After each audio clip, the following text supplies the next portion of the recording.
What's going on, everybody out there? Lamont at large here today on a balmy 47-degree day here in Red River, New Mexico. We're not very far from the border of Colorado, about 3 hours north of Albuquerque. I'm going to talk about a shooting that happened last summer here involving two different motorcycle clubs. I don't know if they were rivals before the shooting, but most certainly they are now. Let's get right into it. Red River, population about 550 people. This is one of those towns that is very dependent on tourism. And as you can see, we got some snow in the mountains right now. So in the wintertime, people come here for snowboarding, skiing, sledding, other sports that you can utilize snow for. And then in the summer, this place, get your fishermen, hikers, bicyclists, and motorcyclists. So this place is the spot where every year they have a Memorial Weekend run where a lot of motorcycle enthusiasts come from all over Colorado, Texas, New Mexico, Arizona. They come up here. And one of the motorcyclist enthusiasts that like to come up here during that time are the Bandidos. As a matter of fact, this is one of the mandatory runs that the Bandidos do every year. Now, during that pandemic, there was no motorcycle rally in 2019, I believe, or 2020, and might have gone into 2021 too. New Mexico was one of those states that they were like the last ones to open up. They were just hunkered down.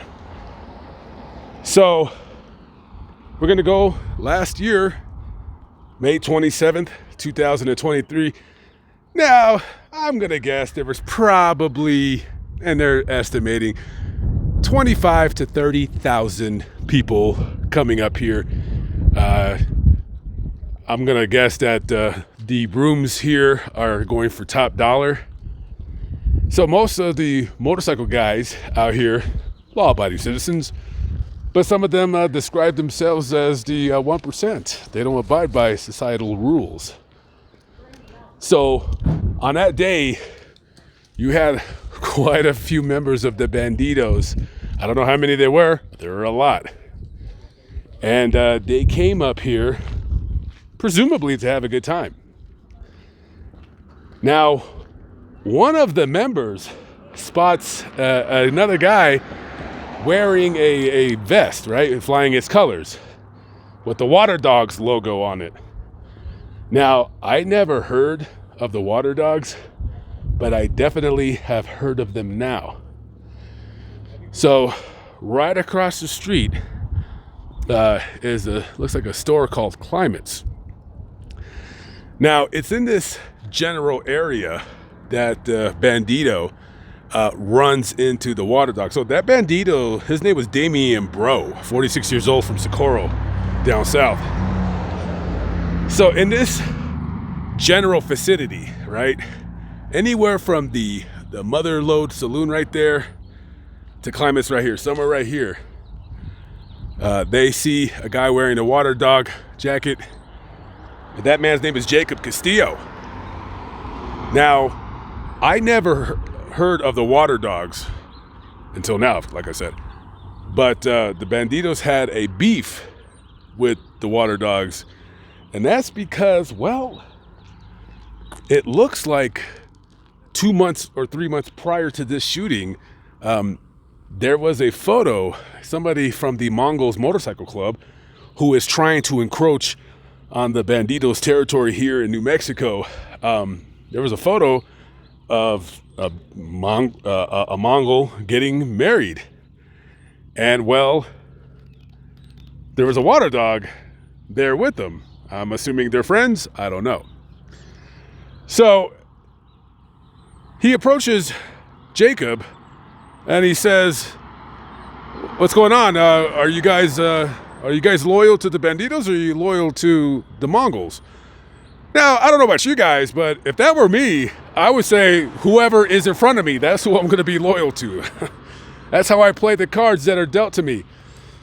So I don't know what was said, but they start exchanging words. And of course, according to Jacob Castillo, he says that Damien punched him in the face and then pulls out a gun and shoots him in the arm.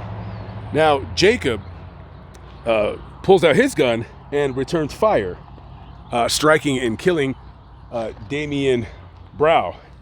Now, in this massacre, if you will, 8 people ended up getting shot, because then guns are pulled out and everyone's shooting. Pop, pop, pop, blah, blah, blah, blah, blah, blah, blah, blah, blah. Just shooting up the place right here. So in total, 8 people were shot and 3 of them were killed. So the people killed was the aforementioned Damien Brow, 46, member of the Bandidos. Anthony Silva, 26, also a member of the Bandidos. And 46-year-old Randy Sanchez, a member of the Water Dogs. Now, I don't know how many guns were fired. I don't know how many shots rang out. But I was told that some of the bullets actually hit this business right here. So I'm looking for any kind of signs of any bullet holes. Now, I see something right here. So this could have possibly been a bullet mark right there. I'm looking for more bullet holes. I don't see too many. I don't know if they just went ahead and patched them up. That could be one right there. That looked like that would have been fired from that direction. I don't know. I'm not a bullet mark professor or professional. There could be a bullet mark right there. But the guy down the street told me this place received some bullet holes. Yeah, it could be that right there. That looks like a kind of like a burning mark. Whatever the case might be. So what ended up happening is the mayor of Red River, after the shooting, she locks everything down. So the mayor sets out a citywide curfew. From 10 p.m. to 4 a.m., you are not allowed to be on the streets here of Red River for the following days preceding the incident. And also, she banned all sales of alcohol. Now, I don't know how long that ban lasted or if that even went through, because that seems like something that would be unfair to the businesses at hand. You can't punish all of these businesses because of the indiscretions of a select few. Whatever the case might be, New Mexico State Police with I guess the town marshals, because there's the only law enforcement I've seen here are marshals. So what ended up happening, which is oftentimes what happens a lot in these stories, is that Jacob Castillo, he was arrested and he was booked at the Taos County Jail and charged with first-degree murder. However, they quickly dropped the charges. Now, they can pick up the charges whenever they feel like it. So it's going to be up to investigators here. They're probably just going to sit on the case and look at it and try to talk about it as much as they can. And then maybe they'll later decide to file charges or not. But I'm pretty sure Mr. Castillo, wherever he's from, he doesn't live there anymore, because I'm pretty sure he has a bounty on his head. Also, 2 members of the Bandidos were arrested. Matthew Jackson, I believe he was 39 years of age, and Christopher Garcia, 41. Now, they weren't arrested for having anything to do with the actual shooting. No, Mr. Garcia was arrested for drug possession, and Mr. Jackson was arrested for carrying a firearm into a liquor establishment. So, and also I think he had a little bit of drugs on him too, but they dropped the firearm charge and they only got him for the dope.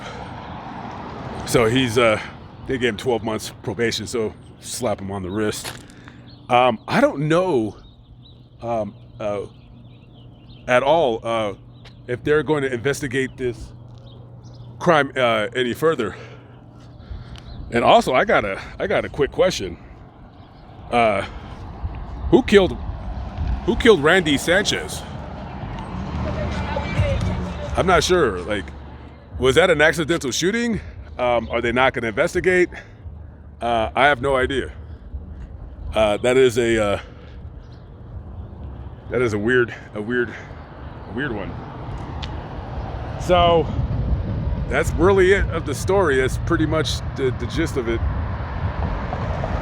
I'm curious to see what's going to end up taking place between the Bandidos and the Water Dogs, because I don't know about you guys, but if I were a member of the Water Dogs, I would not be wearing my cuts for quite some time, because you're definitely probably gonna be targeted. I don't know, very, very dangerous. It's when it comes to motorcycle clubs and gangs and crews and whatever the case might be, very, very dangerous. All right, guys, I'm getting out of here. I'm hitting the road. I'll see you on the next video. Peace out.